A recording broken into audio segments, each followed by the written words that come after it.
سیدنا و شفیعنا و مولانا محمد و بارک وسلم صلاۃ و سلام علیکہ یا رسول اللہ صلاۃ و سلام علیکہ یا حبیب اللہ.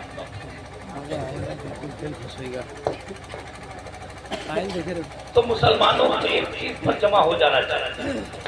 اب دیکھیے خوشی منانا کیسے کیسے جائز ہے, حضور نے کیسے کیسے اجازت دی. کچھ لوگ کیا کہہ دیتے ہیں کہ صاحب حضور نے یا حضور کے صحابہ نے حضور کے پیدا ہونے کی خوشی نہیں منائی تو ہم کیسے منا سکتے. میرے لوگ کہہ دیتے نا اے بچوں ایک باتیں بات کرو یار, سمجھ میں آ رہی بات. میرے لوگ کہہ دیتے ہیں صاحب. اچھا ایک بات اور یاد رکھیے, بہت سارے داڑھی ٹوپی والوں کو یا یوٹیوب پر تقریریں اور بیان کرنے والوں کو ہر ایک کو آپ نہ اپنا قائد سمجھے, نہ رہنما سمجھے, نہ ہی انہیں عالم دین اور نہ ہی مفتی دین سمجھے, اس لیے کہ نرے ہماری جیسی بیش بھوسا میں آ کے آپ کے ایمان پر ڈاکہ ڈالنے کی نوکری کرتے ہیں. مسلمانوں کو بھٹکانے کی باقاعدہ پگار مل رہی ہے انہیں, امریکی ڈالر آ رہے ہیں ان کے کھاتے میں, وہ اس لیے بیٹھے ہوئے ہیں پھیلانے اور مسلمانوں کو منتشر کرنے میں. اور ہمارا اور آپ کا, میں بھی یہ نہیں کہتا میری مانو, لیکن اتنا ضرور یاد رکھو اس کی مانو جو مدینے والے کی بات اپنی بات کرنے والے, اپنے آپ کو چمکانے والے کی کیوں مانو گے؟ ارے اس کی کیوں نہ مانو جس کے بارے میں خدا فرما رہا ہے من یطع الرسول فقد اطاع اللہ. جس نے رسول کی اطاعت کر لی, مان لی, اس نے گویا خدا کی بات کو مان لیا. سمجھ رہے ہیں؟ جس نے رسول کی اطاعت کر لی اس نے خدا کی اطاعت کی, خدا کی مانی. تو ہم رسول کی مانیں گے اس لیے کہ رسول کی ماننا یہ خدا کی ماننا. اب خوشی منانے کی بات, حدیث شریف میں آیا سرکار دو عالم صلی اللہ علیہ وسلم ایک جنگ سے واپس تشریف لائے, ایک جنگ سے واپس تشریف لائے حضور. جب اپنے کاشانہ اقدس میں پہنچے, اپنے حجرے کے پاس میں, مسجد نبوی شریف کے پاس میں پہنچے, تو ایک کنیز آ گئی, ایک باندی آ گئی. اس نے عرض کیا یا رسول اللہ, آپ جنگ پر گئے تھے, آپ جنگ پر تشریف لے گئے تھے, میں نے منت مانی تھی کہ اگر اللہ تعالیٰ آپ کو صحیح سلامت لے آیا تو میں آپ کے سامنے دف بجا کے خوشی کا اظہار کروں. ارے بولو, دف بجا کے آپ کے سامنے دف بجا کے خوشی کا اظہار کروں گی. میرے مصطفیٰ نے نہیں فرمایا کہ میرے آنے کی خوشی مناؤ گی تو شرک ہو جائے گا, بدعت ہو جائے گی. نہیں, مصطفیٰ نے فرمایا اگر تو نے منت مانی ہے تو اپنی منت کو پورا کر سکتی ہے, اپنی نظر کو پورا کر سکتی ہے. اب سوچو, ارے جب صحابہ اور صحابیات نبی کے آنے کی خوشیاں مناتے ہیں تو ہم غلام حضور کے آنے کی خوشی کیوں نہ منائیں؟ اور اس سے بھی بڑی دلیل دے دوں خوشی منانے کی. اچھا مثال کے طور پر ہم لوگ یہاں آئے,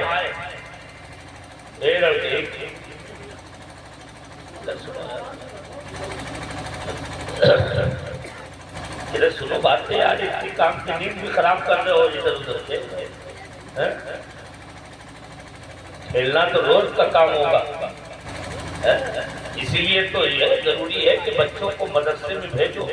استاد کے پاس بچے جائیں گے تو ادب اور تہذیب سیکھیں گے, سلیقہ آئے گا. اب آپ اس سے بھی زیادہ مضبوط دلیل اور بڑی دلیل میں دے دوں. کوئی کہہ سکتا ہے یہ تو ایک باندی کی بات حضور نے کہہ دیا, ٹھیک ہے بجا لو, خوشی کا اظہار کر لو. لیکن آپ سب سنتے رہتے ہیں لیکن غور نہیں کرتے ہیں. میں وہی باتیں بتا رہا ہوں جو سنی ہوئی ہے, جانکاری کے ہے, بس ذہن میں نہیں ہے. میں تازہ کر رہا ہوں باتیں. آقا کریم صلی اللہ علیہ وسلم جب مسجد قباء سے مدینے میں ہجرت کرتے حضور جب تشریف لے گئے, قباء کے مقام پر پہنچے, 14 دن تک حضور وہاں پر جلوہ گر رہے. صحابہ کرام انتظار میں تھے. بخاری کی روایت میں ہے 14 دن کے بعد میں سرور عالم پناہ صلی اللہ علیہ وسلم نے مدینے کی طرف رخت سفر باندھا. حضور اپنے قباء سے نکلے, مدینے کی طرف اونٹنی پہ سوار ہو کے روانہ ہوئے. تو آپ اور ہم بیان کر رہا تھا, اب ذرا یہی پر بات کو روک کے غور کریں. ہم لوگ آئے تو آپ بہت سارے لوگ تھے جنہوں نے کھڑے ہو کے استقبال کیا. جلسے میں علماء آتے ہیں, مفتیان کرام آتے ہیں, پیران اعظام آتے ہیں, ائمہ کرام آتے ہیں. ہم اور آپ کھڑے ہو کے استقبال کرتے ہیں تو یہ خوشی کی وجہ سے ہوتا ہے یا غم کی وجہ سے؟ ارے خوشی ہوتی ہے تبھی نا. اگر کسی کو دیکھ کے غم ہوتا ہے تو آدمی کیا کرتا ہے؟ کسی کے آنے پر اگر تکلیف ہوتی ہے تو کیا کرتا ہے؟ ارے بولو بولو, منہ بسور کے بیٹھ جاتا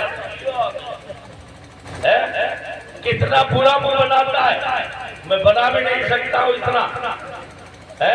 اس لیے کہ اللہ نے ہم عاشقان رسول کو اتنا برا بنایا ہی نہیں. الحمدللہ غلامان مصطفیٰ ہے, اگرچہ کالے کلوٹے ہو لیکن مدینے کے نور کی چمک کہیں نہ کہیں ضرور ہوتی ہے. اور ایک جملہ ہم دے دوں, یہ مولانا انس بیٹھے ہوئے سلمہ, ان کے والد بڑے جہادیدہ آدمی حاجی معین احمد صاحب, ہمارے مرشد حضور بحر العرفان مفتی آقا احمد مجددی رحمۃ اللہ علیہ کے خادم خاص رہے. 20 سال ان کے قدموں میں رہے, بڑے عقل مند آدمی ہے. وہ ایک بات کہتے بڑی اچھی کہ دل کا چہرے کا بڑا گہرا تعلق ہوتا ہے. دل میں اگر ظلمتیں ہوتی ہیں, سیاہی ہوتی ہے, تو گولا چٹا آدمی بھی بدصورت لگتا ہے, اور دل میں اگر نور ہوتا ہے تو کالا کلوٹا بھی چمکتا نظر آتا ہے, چمکتا نظر آتا ہے. یہی وجہ ہے ارے حبشہ کا کالا بلال دنیا کے لاکھوں گوروں سے افضل ہے, دنیا کے کروڑوں گوروں سے بہتر ہے. یہ بے مثال لکھ دینا, حرف یہ بے مثال لکھ دینا, حرف یہ بے مثال لکھ دینا. میم ہے میم دال لکھ دینا. اور عشق کی انتہا جہاں تک ہو اس کے آگے بلال لکھ دینا. عشق کی انتہا جہاں تک ہو اس کے آگے بلال لکھ دینا. عشق کی انتہا جہاں تک ہو اس کے آگے بلال لکھ دینا. سبحان اللہ سبحان اللہ. تو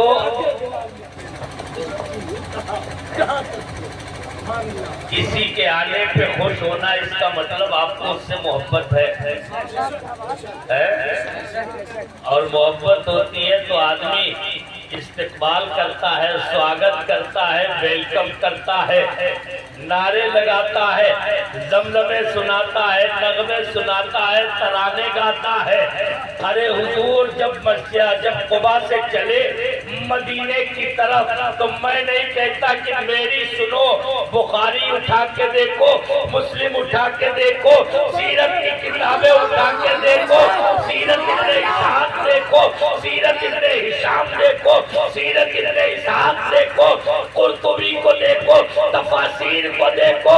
ارے آپ دیکھو گے حیرت کرو گے, تاریخ میں, حدیث میں, سیرت میں, تمام کتب میں آپ کو یہ درج ملے گا کہ میرا نبی جب روانہ ہوا تو صحابہ نے 2 رویا لائن لگا لی, 2 طرف لائن لگا لی.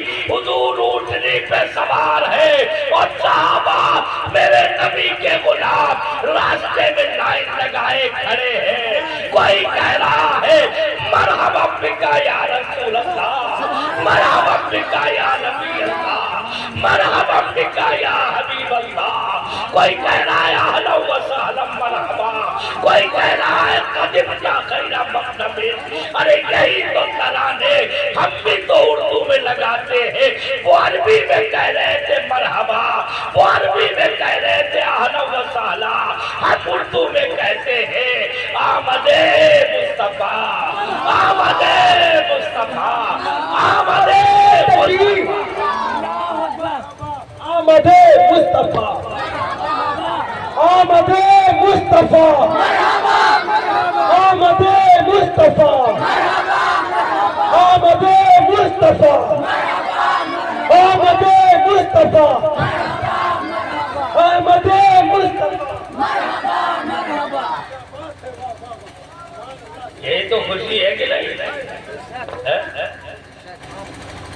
کیسی خوشی کی سبحان اللہ۔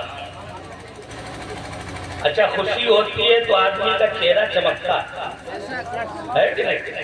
اور غم ہوتا ہے تو کتنا بھی اچھا آدمی ہو، جب غمگین ہوتا ہے جان کے چہرہ مرجھا جاتا ہے۔ چمکدار چہرے والا آدمی بجھا بجھا لگتا ہے۔ ہم اور آپ دونوں کو سمجھتے ہیں، کسی کو غم لائی ہو تو اسے دیکھ کے بھی ہم سمجھ جائیں گے کہ غمگین ہے، اور کوئی خوشی ہو تو خوش ہو تو اسے دیکھ کے بھی ہم سمجھ جاتے ہیں کہ یہ خوش ہے۔ اب میری مت سنو، ان کی سنو کہ جو خود کہہ رہے ہیں کہ مدینے میں کیسی چمک، ان کی سنو جنہوں نے اپنی ماتھے کی نگاہ سے دیکھا ہے۔ حضور کے خادم خاص ہے، حضور کے خادم خاص حضرت سیدنا انس ابن مالک رضی اللہ تعالیٰ عنہ، جانتے ہیں کیسے حضور کے خادم ہیں؟ کہتے ہیں خدا کی قسم میں نے 10 سال مکمل حضور کی خدمت میں گزارے۔ حضرت انس خود فرماتے ہیں مدینے میں جب حضور تشریف لے کے گئے تو ان کی والدہ ان کا ہاتھ پکڑ کے لائیں، وہ 10 سال کے تھے اس وقت۔ خود فرماتے میری والدہ میرا ہاتھ پکڑ کے لائیں۔ دیکھو ذرا اس کی جولانیاں، لوگ کہتے ہیں کہ ارے بس یہ کرو وہ کرو، ارے عشق کے معاملے الگ ہوتے ہیں، عاشق کا مزاج الگ ہوتا ہے، اور ہم نے عشق کہیں اور سے نہیں نبی کے صحابہ اور صحابیات سے سیکھا۔ ہمیں عشق کہیں اور سے سیکھنے کی ضرورت نہیں ہے، اور عشق جب ہوتا ہے تو وہ سب کچھ سکھا دیتا ہے۔ حضرت انس فرماتے ہیں میری والدہ، میں 10 سال کا تھا، میری والدہ ماجدہ میرا ہاتھ پکڑ کے لائیں، انگلی پکڑ کے لائیں اور حضور کی بارگاہ میں پہنچی۔ میں سیرت کی کتاب میں جو حضرت انس کے الفاظ ہیں وہ ان کا میں ترجمہ اور ٹرانسلیٹ آپ کو سنا رہا ہوں۔ وقت نہیں عربی عبارتیں سنانے کا، اس لیے میں شارٹ کر رہا ہوں، ورنہ عربی عبارتیں بھی الحمدللہ میں سنا سکتا ہوں۔ حضرت انس فرماتے ہیں کہ میری والدہ حضور کے پاس ہاتھ پکڑ کے مجھے لائی اور عرض کرنے لگی یا رسول اللہ، مدینے میں کوئی مرد یا عورت ایسا مسلمان بچا نہیں ہے میرے علاوہ جس نے آپ کے آنے پر آپ کو کوئی تحفہ نہ دیا، آپ کے آنے پر آپ کو کوئی تحفہ نہ دیا ہو، کوئی مرد و عورت ایسا نہیں بچا ہے۔ لیکن حضور واللہ ما عجدو ان اتحفظ کا بتحفت الا غلامی ھذا، میرے آقا میں اپنے اس بیٹے کے علاوہ آپ کو تحفے میں دینے کے لیے کچھ نہیں پاتی ہوں، اس لیے میرے مصطفیٰ یہ بیٹا ہی آپ کو نظر کر رہی ہوں، یہ بیٹا ہی آپ کی بارگاہ میں تحفے کے طور پر پیش کر رہی ہے۔ سبحان اللہ ماشاءاللہ۔ گویا کہ حضرت بیگم وارثی کی زبان میں کہہ لیا جائے جی چاہتا ہے تحفے میں، ارے بولو بولو، جی چاہتا ہے تحفے میں بھیجوں انہیں آنکھیں، درشن کا تو درشن ہو، نظرانے کا تحفہ بھی دیا تو کتنا نرالا، سبحان اللہ، بیٹا ہی دے دیا۔ اب وہی بیٹا حضور کی بارگاہ میں 10 سال مسلسل رہے، وہ فرماتے ہیں کہ میں اپنی پوری زندگی بیان کرتے ہیں کہ اصل میں میں نے جیسے ہی ہوش سنبھالا اللہ تعالیٰ نے میری والدہ کو ایمان کی دولت سے مالا مال کر دیا. ان کی والدہ مسلمان ہو گئی. حضرت مصعب ابن عمیر حضور کے صحابی، بڑے پیارے صحابی، آقا کریم صلی اللہ علیہ وسلم نے انہیں مدینے تبلیغ کرنے کے لیے بھیجا. حضور نے جب پہلی بیعت عقبہ ہوئی، حج کے موقع پر جو انصار کرام مدینے مکے جاتے تھے، حضور نے انہیں اسلام کی تبلیغ کی اور وہ لوگ مسلمان ہو گئے. حضور نے انہی کے ساتھ میں حضرت مصعب ابن عمیر رضی اللہ تعالی عنہ کو بھیج دیا اور انہیں بھیجا، ان سے فرمایا جاؤ میں تمہیں اسلام کا داعی اور مبلغ بنا کے بھیجا. ان کے بچوں کو قرآن سکھانا جا کے، انہیں دین سکھانا جا کے، انہیں نمازیں سکھانا جا کے، انہیں دین کے احکام بتانا جا کے. جتنے اس وقت فرائض تھے حضرت مصعب ابن عمیر انہیں دین بھی سکھاتے تھے اور دوسرے لوگوں کو دین اسلام کی دعوت بھی دیا گیا. حضرت انس فرماتے انہی کی دعوت پر میری والدہ مسلمان ہو گئی تھی. میں بچہ تھا بالکل چھوٹا سا، لیکن تھوڑا بہت ہوش تھا. میری والدہ نے اسی وقت مجھے کلمہ شہادت یاد کرا دیا تھا اور مجھے بتا دیا تھا کہ ہمارے آقا و مولا ابھی مکے میں ہے، مدینے میں تشریف لانے والے ہیں. جس دن وہ آ جائیں گے ہماری قسمت کی معراج ہو جائے گی. فرماتے اب جب حضور نے ہجرت کی تو مدینے خبر پہلے سے آ چکی تھی کہ حضور نکل پڑے ہیں. جب حضور نے ہجرت فرمائی تو فرماتے ہیں مکے کے مدینے کے بچے اور انصار کرام روزانہ صبح ہونے کے بعد ناشتے وغیرہ سے فارغ ہوتے اور مدینے کی اونچی پہاڑیوں کی طرف دوڑ پڑتے دیکھنے کے لیے کہ دیکھے تو صحیح وہ آمنہ کا چاند کدھر سے طلوع ہو رہا ہے، وہ آمنہ کا چاند کدھر سے نکل رہا ہے. روزانہ دوڑے چلے آتے. فرماتے میں بھی دوڑا چلا جاتا، میں بھی دوڑا چلا جاتا، لیکن شام کے وقت میں جب امید ہو جاتی اب آنے والا کوئی نہیں آئے گا تو ہم غمگین ہو کے واپس پلٹ آتے. افسوس ہوتا کہ آج بھی نہیں وہ آئے. پھر دوسرے دن تازہ دم ہو کے جاتے. فرماتے اسی طرح سے یہاں تک کہ حضور کی جلوہ گری کا دن آ گیا، حضور کی تشریف آوری کا دن آ گیا. فرماتے جب سرکار دو عالم صلی اللہ علیہ وسلم تشریف لائے، اب صحابی کے الفاظ سنو، صحابی کے الفاظ سنو. میں جو بتا رہا تھا نا کہ جب خوشی ہوتی ہے تو آدمی کا چہرہ چمکنے لگتا ہے، لیکن صحابی تو بہت آگے ہے. جہاں ہماری سوچ نہیں پہنچتی ہے وہاں تک محمد مصطفیٰ صلی اللہ علیہ وسلم کے صحابہ دیکھ لیا کرتے. حضرت انس کہتے ہیں کہ میں نے مصطفیٰ کریم صلی اللہ علیہ وسلم کی آمد کے دن کو دیکھا تھا جس دن میرا نبی تشریف لایا تھا. میں نے دیکھا تھا ارے نبی کا چہرہ تو الگ ہے، صحابہ کا چہرہ تو الگ ہے. مدینے کے در و دیوار چمک رہے تھے، مدینے کے در و دیوار چمک رہے تھے. فرماتے ما من شیء فی المدینہ الا وابا، مدینے کی ہر چیز چمک رہی تھی، روشن تھی، گویا کہ زبان حال سے در و دیوار مدینے کے ایک ساتھ، مدینے کا ایک ایک پتھر، مدینے کا ایک ایک ذرہ، مدینے کا ایک ایک انسان اور جاندار یہ کہہ رہا تھا اے مصطفیٰ آپ کا آنا ہمارے لیے باعث رحمت ہے، آپ کا آنا ہمارے لیے باعث برکت ہے. اور اپنی زبان میں کہہ لو تو مصطفیٰ آئے، روشنی آئی، علم و عرفان و آگہی آئی. وہ نہ ہوتے تو کچھ نہیں ہوتا، ان کے آنے سے زندگی آئی. یہ ہے خوشیاں منانے کے انداز. جو صحابہ اور صحابیات کے اندر حضور کی آمد پر اور مسلمان خوشی جو منا رہا ہے، یہ خوشی منانا حضور کو پسند بھی ہے کہ نہیں، یہ بھی تو سوچنے کی بات ہے۔ خوشی منانا، میں ناچ گانے کی وکالت نہیں کر رہا ہوں۔ ناچ گانا اگر کوئی مسجد میں نماز میں کرے گا جا کے تب بھی حرام ہے۔ کوئی جمعے کی نماز میں جا کے مسجد میں جا کے معاذ اللہ ڈی جے بجانے لگے، ناچنے لگے، شور و غل مچانے لگے، ہو ہلہ کرنے لگے، ہڑدنگ کرنے لگے، تو مسجد میں جمعے کی نماز میں بھی اس کا یہ کام کرنا حرام ہے۔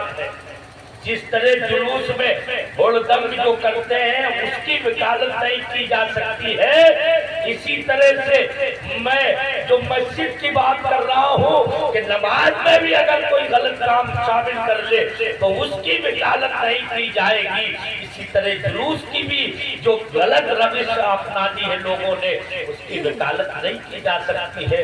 لیکن اتنا ضرور ہے کہ خالی جلوس نکالنا، ادب و احترام کے ساتھ نکالنا، میں نے آپ کو بتا دیا نبی کے صحابہ کی سنت، نبی کے صحابہ کی سنت، اور نعرے لگانا بھی صحابہ کی سنت۔